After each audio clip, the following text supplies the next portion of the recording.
I'm back in here. It's 2 days later. The reason why I didn't come back in the next day to paint the fender and the sides is because even though it felt like it was dry, when you put this plastic sheeting that I cover it up with, if you put it over top of fresh paint, the solvents are still coming out of it, and it'll mess the paint up basically. So what I'm gonna do now is I just started and I was like, oh, I better stop and film a picture. I'm going around, I'm gonna tape the door handles up in the locks. Now, you know, in a normal car paint job we take all this out. Again, we've already discussed this is a farm truck, but I tell you what, the hood's shiny. Again, pay no attention to the dents. She's shiny. So I'm gonna be coming around, taping up the door handles, and we're gonna paint both sides. All right, I got this thing all masked up. Plastic over what we painted the other day. Again, I waited a day in between because if I were to leave this on fresh paint, it would leave marks on it. This thing was tricky to tape up because all the weather strips are old and shrinking and everything, and it's been painted so many times that there's already overspray on all of them. But I did the best I could with what I had to work with. It's gonna be fine. All right, she's all wiped down, tacked off. I'm gonna try and film this as best as I can without getting paint all over my phone.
one coat. While I'm waiting for this thing to dry enough to put the second coat on there, I just want to take a minute to discuss a little bit of what you just saw. I was doing what we call panel painting in the industry. I was painting the fender and then painting the door and then painting the other door. I don't like doing that. I don't like metallics, but this truck's kind of a unique situation. But the way I'm getting away with doing that without having a run, the problem with doing that is paint will end up being doubled up on those joints at the doors. That's why, if you remember, freshmen, when you painted those panels, you would burp the trigger. Burp the trigger means just let off the fluid part and just let the air come out. If you pay attention to the video, you'll notice that I do it so fast you may not catch it. When I get to the end or the edge of the door or the edge of the fender, for a split second I burp that trigger and you'll see paint stop coming out, but the air will be constantly coming out. That's key and to keep from getting runs down the edges of the doors.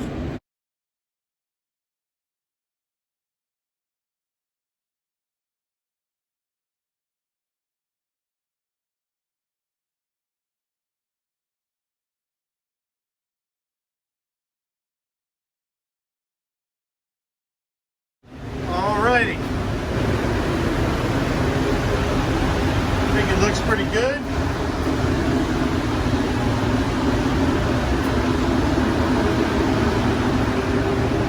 Today's Friday, so Monday I'll come back in here and untape it, make sure everything's kosher, and then we're going to start on the back end of this thing. Thanks for watching, guys. Enjoy your weekend.